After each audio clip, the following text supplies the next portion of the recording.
Okay, so we're back after doing the rust dissolver. This is about a day after, bro. Like I said, I've been sick and I'm catching back up with life, but so far I got a chance to get back at it. I went through a whole wire brush and a few more times of the rust dissolver and just kept going at it, and this is where we're at.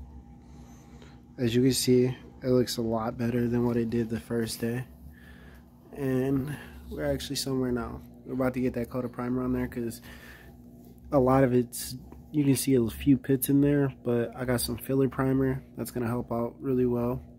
Also, that's Rust-Oleum, so it's going to help a lot prevent it from rusting again.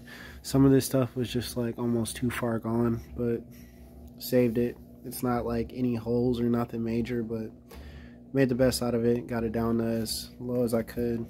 As you can see,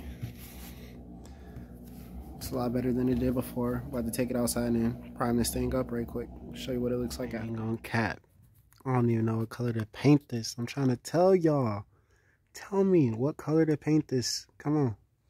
We got probably about another night before I actually fully paint it. The primer on it is looking amazing.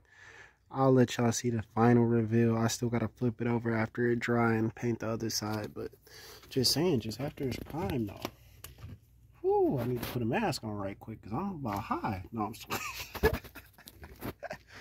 So I must have got on my side because I'll go out there to go grab the part. It's dry, sure enough, but it started to rain. So if you look really close, you can see little raindrops on it. But it didn't affect the paint because it actually dried before it started raining. Is that awesome? Yeah, so I'm actually amazed by that. I got lucky. Alright, don't ever do your paint projects before it starts to rain because I didn't know it was going to rain. I knew it was going to rain tomorrow, but it rained now, so it's like 4 in the morning, y'all. 4 in the morning, but enough for today. Y'all have a good night.